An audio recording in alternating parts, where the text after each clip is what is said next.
Bonjour et bienvenue sur le podcast de la psy en ligne. Je suis Dr Christine Pagé, psychologue, et aujourd'hui, nous allons démystifier ensemble un sujet qui suscite souvent beaucoup d'interrogations, c'est-à-dire quelles sont les distinctions, de quelle façon on différencie le stress de l'anxiété normale que la plupart d'entre nous vont vivre dans notre vie, le trouble d'anxiété généralisée qu'on appelle aussi TAG, la crise de panique, et les phobies spécifiques. Donc, on va faire le tour de tous ces problèmes de stress et d'anxiété.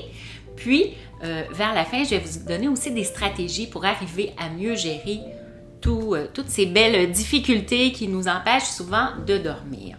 Donc, souvent, ces termes peuvent être confondus dans la population générale. Les gens pensent qu'ils font de l'anxiété alors que c'est plus un stress normal. Il y a des gens qui pensent qu'ils ne vivent qu'un stress alors qu'ils sont en trouble d'anxiété généralisée. Et il y a les crises de panique et les phobies à travers tout ça. La phobie, bien sûr, qui peut amener aussi une crise de panique quand l'élément de notre phobie apparaît devant nous. Alors, on commence avec le stress. Le stress qui est tout à fait normal, c'est une réaction normale qui est naturelle dans notre corps face à une situation qui est perçue comme menaçante ou exigeante.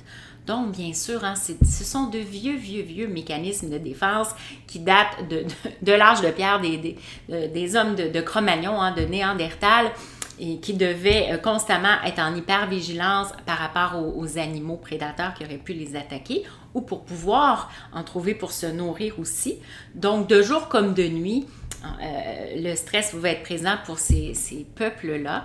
Alors, ce sont vraiment des vieux mécanismes de défense qu'on a conservés dans notre corps, dans notre cerveau, encore jusqu'à maintenant. Donc, c'est vraiment un mécanisme de survie qui nous prépare à affronter un danger ou un défi qui est souvent réel, que ce soit la pression de performer au travail, la course contre la montre à la maison quand on arrive du travail en fin de journée, qu'on doit faire les devoirs aux enfants, préparer les repas, aller porter un de nos enfants à une pratique de sport. Ça ne s'arrête jamais jusqu'à temps qu'on s'étende sur notre lit puis qu'on n'ait pas eu le temps de s'arrêter. Donc, les manifestations du stress, bien sûr, peuvent être physiques, comme une augmentation du rythme cardiaque, des tensions musculaires, des maux de tête. Ça peut être aussi émotionnel, on va voir souvent de l'irritabilité, de l'impatience, peut-être une humeur plus fragile, et comportementale, donc on peut voir des changements dans les habitudes de sommeil, par exemple, où ça peut affecter un peu l'appétit, mais pas de façon chronique. Donc, ça peut l'affecter une journée où la personne vit vraiment un peu plus de stress, mais pas de là à perdre beaucoup de poids, par exemple. Donc, l'origine, souvent, ça va être un événement particulier, comme on vient de le dire. Ça peut être un examen, en période d'examen chez les étudiants, des délais, un deadline au travail où on doit vraiment remettre un dossier, terminer un dossier, et on sent qu'on n'a pas assez de temps pour le faire. Ça peut être un souci de santé, par exemple. Là, on découvre quelque chose dans notre corps, on a des douleurs, on ne sait pas trop ce que c'est, on attend les résultats de nos prises de sang, d'examens médicaux qu'on a passés. Donc, tout ça peut amener un stress qui est tout à fait normal et qu'on vit tous. D'ailleurs, tous les matins, vous savez, on sécrète du cortisol, qui est l'hormone du stress, mais c'est celle-là qui fait qu'on se lève le matin, qu'on se réveille et qu'on dit « Oh, OK, je me lève, c'est le temps de me mettre en action, de sortir du lit. » Alors, c'est grâce au cortisol qu'on vit ça, qui est l'hormone du stress. Donc, souvent, la durée, elle est temporaire puisqu'elle est liée à une situation vraiment spécifique dans le temps. Et comme on l'a dit, les symptômes, fatigue, irritabilité, parfois problème de sommeil, mais léger, donc temporaire, pas de l'insomnie qui dure depuis des années. Ça peut durer quelques nuits, par exemple. Ça peut amener certaines difficultés de concentration. On pense à nos étudiants qui ont énormément étudié un examen, mais sous le coup du stress plus sévère, n'arrivent plus à se rappeler des réponses, par exemple. Donc, ça peut être ça aussi. Des stratégies pour diminuer le stress. Donc, évidemment, les respirations profondes, abdominales, peuvent vraiment aider en quelques minutes. On respire profondément en inspirant par le nez. On peut expirer par le nez ou la bouche, ça peut avoir des effets un petit peu différents, à vous de voir selon ce que vous préférez. Il y a vraiment toutes sortes différentes respirations profondes là, qu'on peut faire sur différents temps, par exemple. Il y a...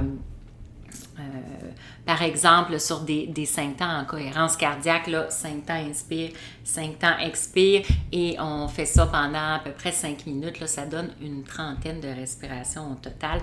Ça peut être très, très bon là, pour un stress que je dirais normal ou une montée de stress. Là, ça peut être très bon là, par rapport à ça. Évidemment, l'exercice physique qui arrive là, à réduire le niveau de cortisol, l'hormone du stress dont je parlais tout à l'heure. Donc, peu importe, ça peut être de la marche comme activité, du yoga aussi, des choses comme ça. Évidemment, là, tout ce qui est technique de relaxation, yoga, méditation, la relaxation musculaire comme celle de Jacobson, ça peut vraiment aider à relâcher les tensions dues à une montée de stress dont les causes, on en discutait tout à l'heure. S'organiser, hein? C'est sûr que si on planifie nos choses, on est capable de bien prioriser nos tâches de la journée, puis de bien organiser notre horaire, notre agenda, bien, ça va vraiment vous éviter de vous sentir submergé par le stress ou en période de stress. Maintenant, j'en arrive à l'anxiété, mais qui est plus normale, hein, parce que c'est pas tout le monde qui vit une grande anxiété, mais on peut tous vivre certaines caractéristiques de l'anxiété sans que ça soit une anxiété généralisée, comme dans le trouble d'anxiété généralisée, le TAG. Donc, qu'est-ce que c'est une anxiété qui est normale? Bien, c'est plus une réaction normale au stress qui peut même être bénéfique là, en petite quantité. Donc, si la période de stress dont je parlais tout à l'heure, elle continue dans le temps, hein. Elle ne dure pas seulement quelques jours, mais peut-être quelques semaines, vraiment une période très achalandée au travail, une séparation conjugale par exemple, une maladie qui se déclare. Là, on peut se mettre à vivre une anxiété alors que pour certains, ils n'avaient jamais vécu vraiment d'anxiété dans leur vie. Donc, ça apparaît un deuil, bien sûr, la perte d'un être cher. Tout ça peut amener une anxiété, mais qui est normale selon la situation là, de crise que la personne peut vivre. Donc, à ce moment-là, l'anxiété, si on pense à une anxiété avant un spectacle, avant un examen, si elle demeure quand même légère à moyenne, ça peut même nous aider à rester plus alerte et concentrés. Par contre, ça devient un problème lorsqu'elle devient disproportionnée par rapport à la situation, évidemment, ou qu'elle persiste même en l'absence de menaces réelles. Donc, je ne sais pas moi, ça fait déjà plusieurs mois que la séparation a eu lieu, le décès ou la période qui suscite de l'anxiété de performance, les examens, peut-être une présentation orale devant plusieurs personnes. C'est passé, mais l'anxiété, elle, demeure dans le temps, se chronicise pendant des semaines ou des mois. Donc, à ce moment-là, là, on peut dire qu'il y a une anxiété qui est normale et le danger, à ce moment-là, c'est que ça se dirige éventuellement, si ça dure trop longtemps dans le temps, vers un trouble d'anxiété généralisé. Donc, si on revient aux caractéristiques là, de l'anxiété normale, c'est une réponse à une menace perçue, donc une menace perçue dans la réalité, ou l'anticipation d'un événement futur. On sait que les gens qui ont une tendance anxieuse, sans nécessairement avoir un TAG, ils vont être avoir beaucoup de créativité et d'imagination pour se créer des scénarios catastrophes, anticiper négativement certains événements du futur. Donc, voilà l'origine de cette anxiété-là. La durée, elle est courte, donc ça disparaît généralement après la fin de l'événement stressant. Ça dure pas si ça dure trop longtemps, on parle d'un autre type d'anxiété, plus d'un trouble à ce moment-là. Et les symptômes qu'on va ressentir, inquiétude légère à modérée, sentiment de nervosité, hein, on peut même voir un petit peu de tremblement parfois, vraiment inconfort physique, tension musculaire, palpitations cardiaques.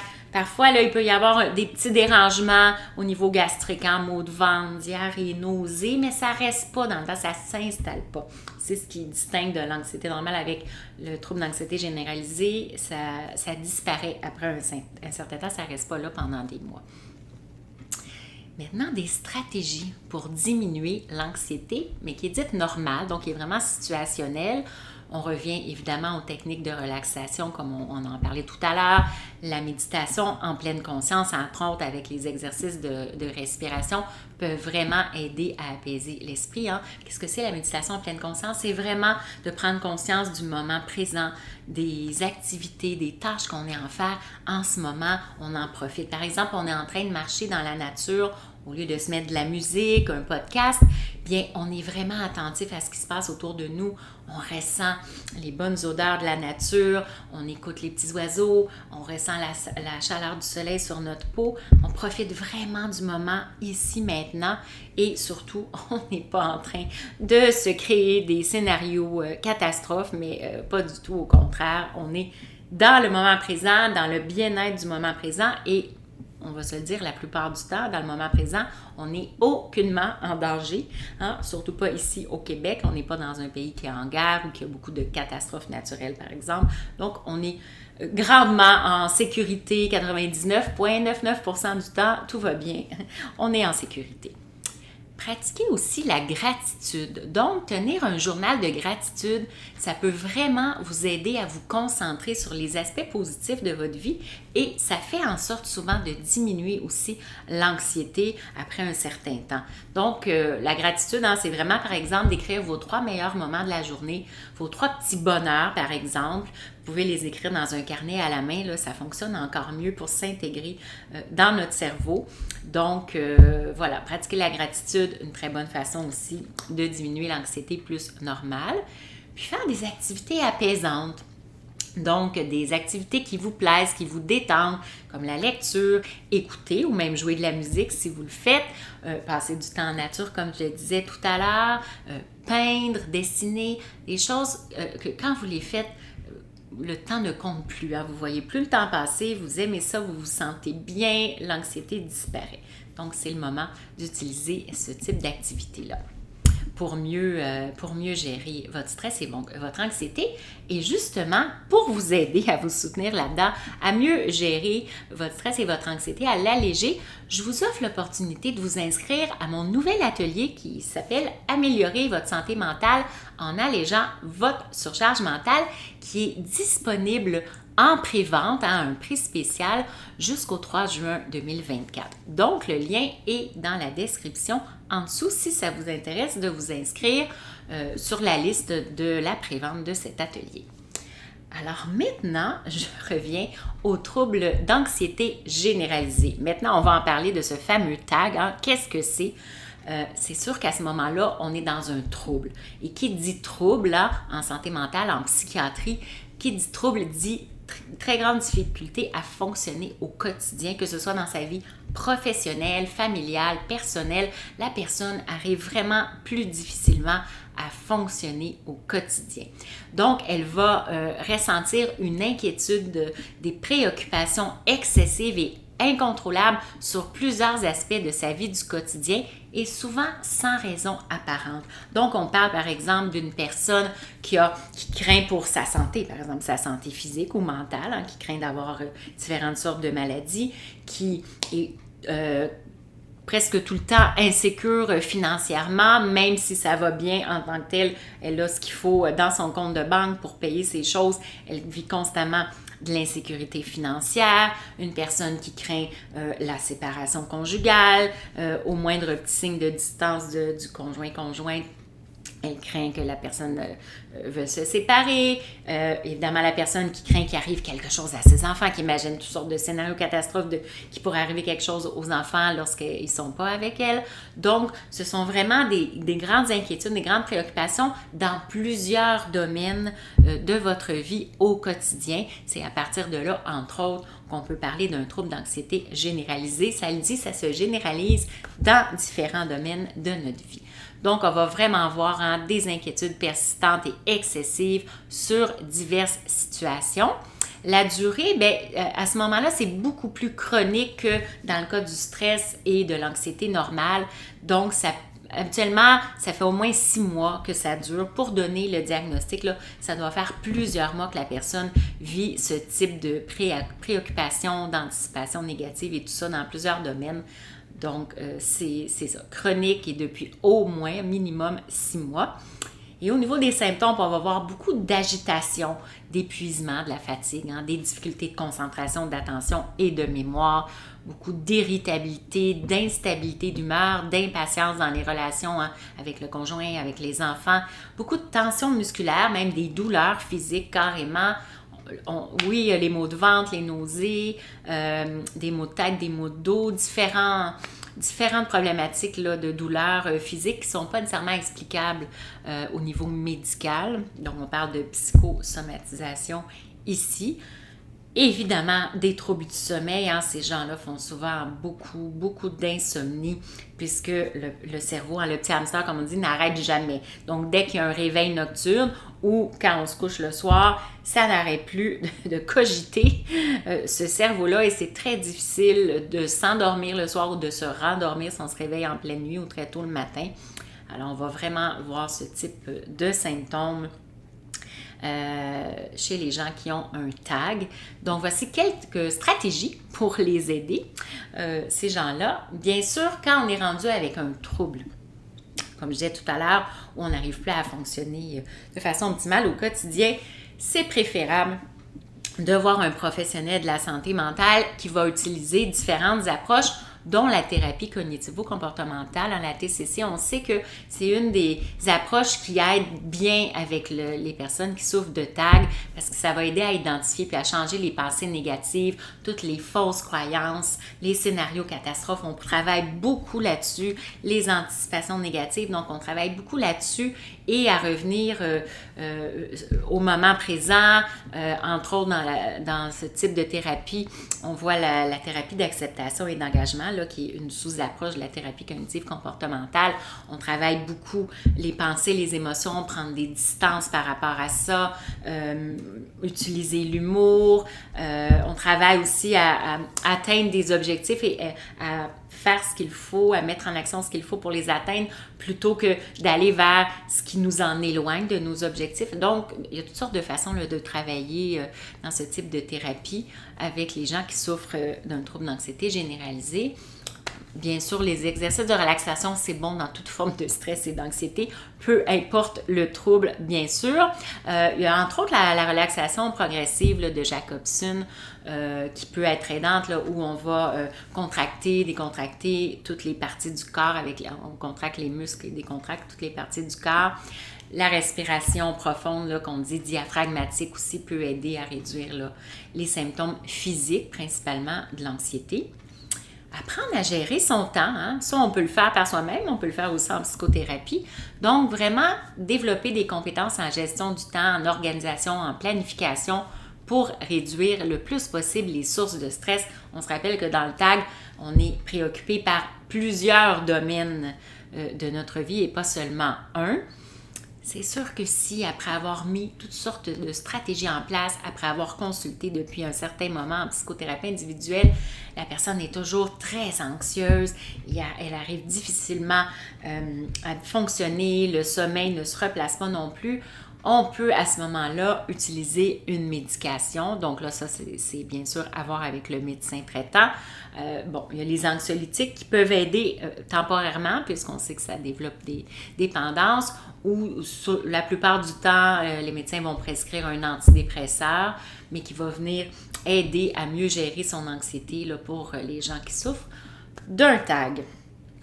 Alors maintenant, je vais parler des crises de panique. C'est souvent celle-là qui fait que les gens consultent parce que c'est tellement désagréable et inconfortable vivre une crise de panique, surtout si c'est la première fois que ça nous arrive. Les gens craignent souvent de devenir fous, pensent qu'ils font une crise cardiaque, qu'ils vont perdre connaissance, qu'ils vont mourir quand on ne connaît pas ce que c'est une crise de panique. Toutes les idées peuvent nous passer par la tête.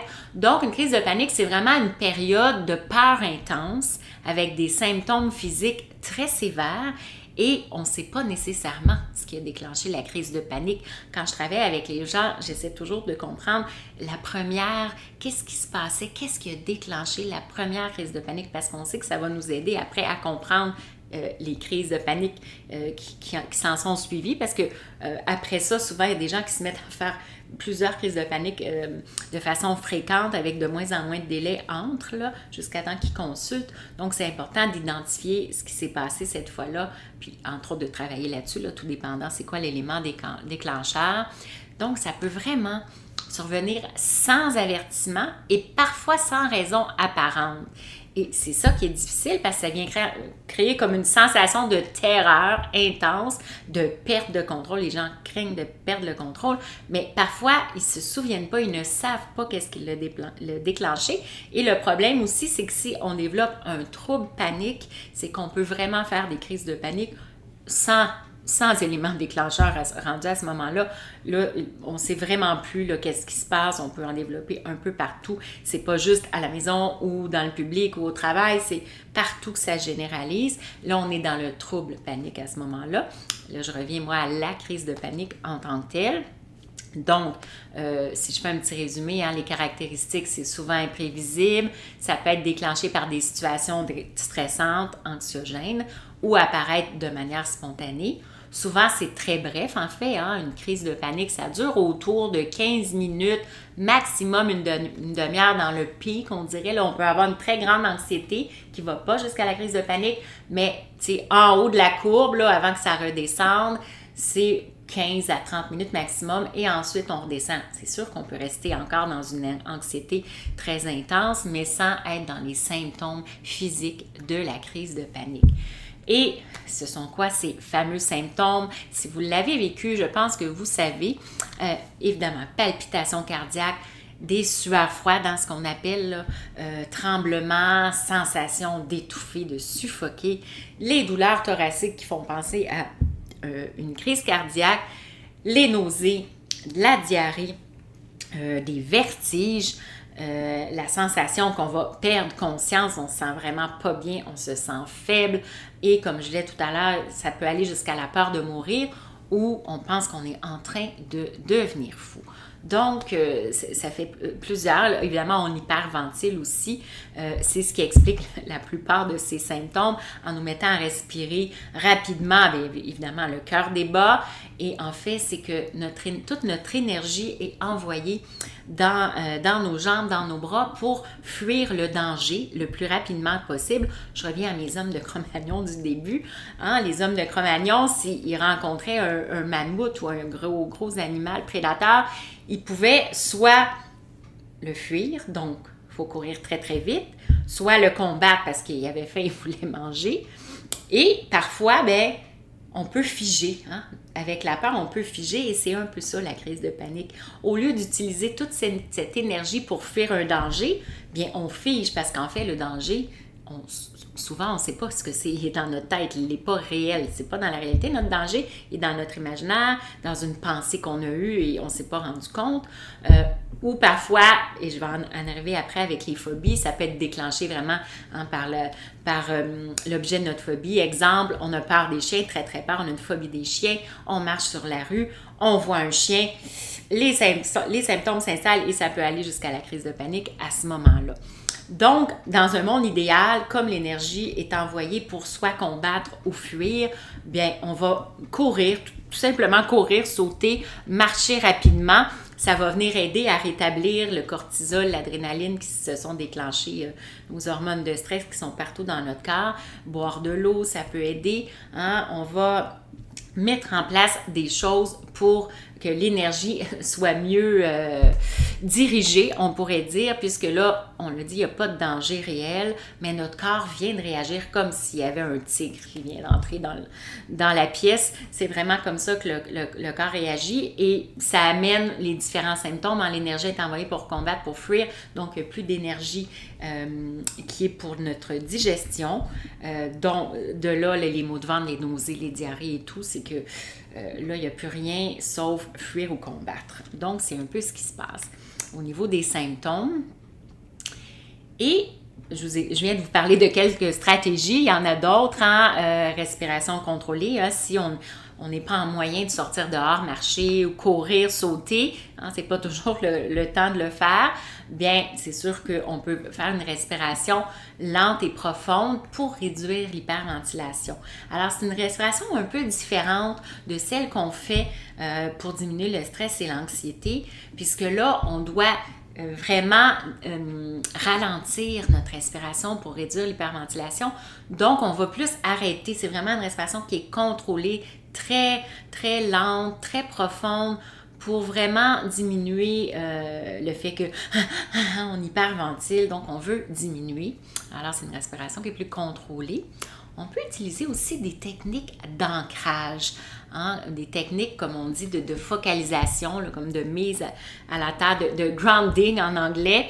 Donc, par exemple, ça peut être de nommer 5 choses qu'on peut voir, 4 que l'on peut toucher, 3 choses que l'on peut entendre, 2 choses qu'on peut sentir et aussi on peut nommer ensuite soit quelque chose qu'on peut goûter ou si on n'a pas de goût comme tel, ça peut être aussi l'émotion qu'on est en train de ressentir après qu'on se soit refocalisé à l'intérieur de nous avec nos 5 sens. Donc cette technique-là, elle peut être très très aidante aussi pour diminuer la crise de panique. On peut aussi se répéter des phrases très apaisantes comme « ça va passer, je suis en sécurité, tout va bien, ça dure à peu près 15 minutes les symptômes, on sait que c'est des symptômes seulement de crise de panique, on n'est pas du tout en train de mourir, de virer fou. » Donc, on appelle ça de l'auto-assurance. On essaie de s'assurer, si on est seul, qu'on peut parler à personne, on se réassure soi-même par des phrases clés qu'on peut se donner avant que ça arrive, évidemment. Toujours hein, des exercices physiques, mais doux. Donc vraiment, ça peut être des étirements comme on fait dans le yoga, mais très doux, de la marche. On veut diminuer l'excès d'adrénaline, de cortisol qui est là dans notre corps.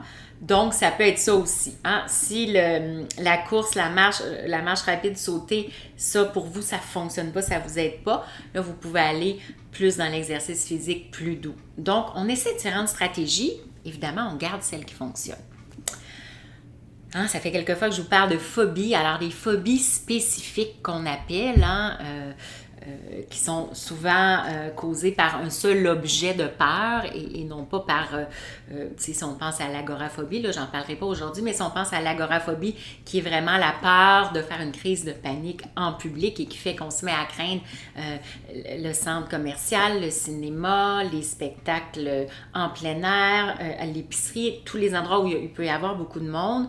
Donc ça, c'est de l'agoraphobie, ça peut toucher différents événements et lieux. La phobie spécifique, habituellement, ça touche seulement un objet. Là, on peut avoir plus qu'une phobie spécifique, bien sûr, mais ça va toucher un objet en particulier. Donc, c'est vraiment des peurs irrationnelles d'objets ou ça pourrait être d'une situation en particulier.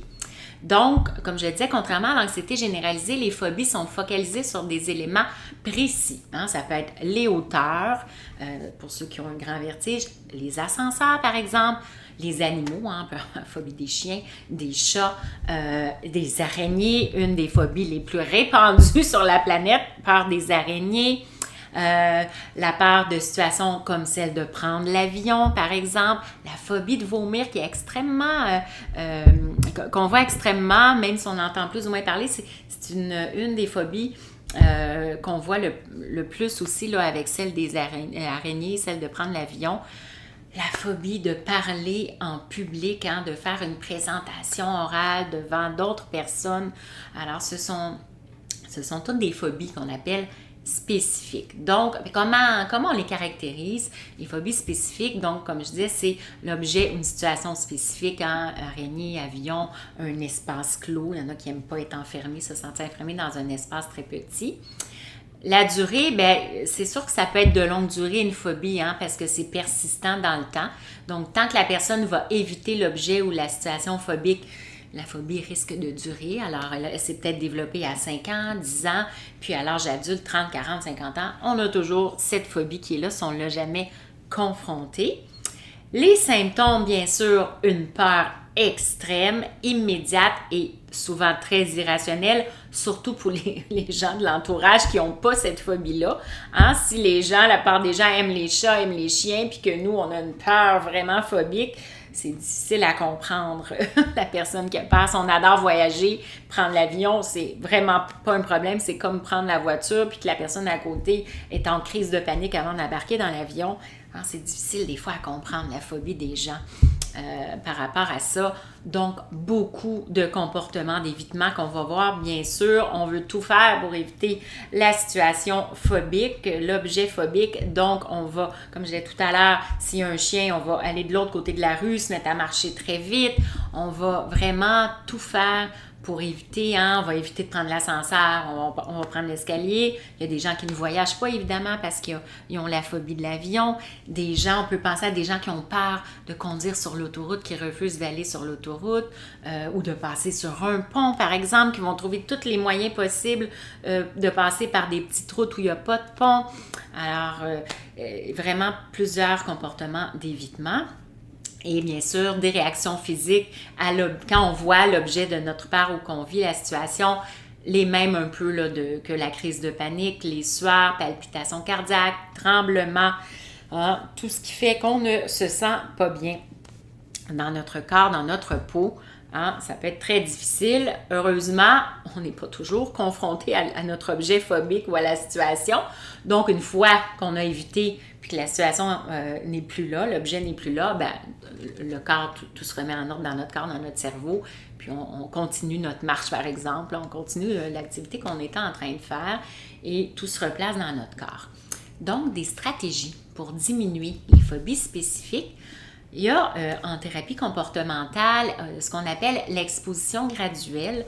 Donc là, ça se travaille vraiment avec un professionnel de la santé mentale, un psychologue, psychiatre, peut-être travailleur social, psychothérapeute. Donc, on travaille avec le professionnel à s'exposer progressivement à la source de votre phobie d'une manière contrôlée et sécurisante. Avec le professionnel, on va faire des respirations profondes, on va y aller très, très graduellement. On peut faire en fait même de la désensibilisation, c'est-à-dire, on prend la phobie des chiens par exemple, on va commencer juste par regarder un chien en photo. Juste en photo, qui ne bouge pas, inanimé.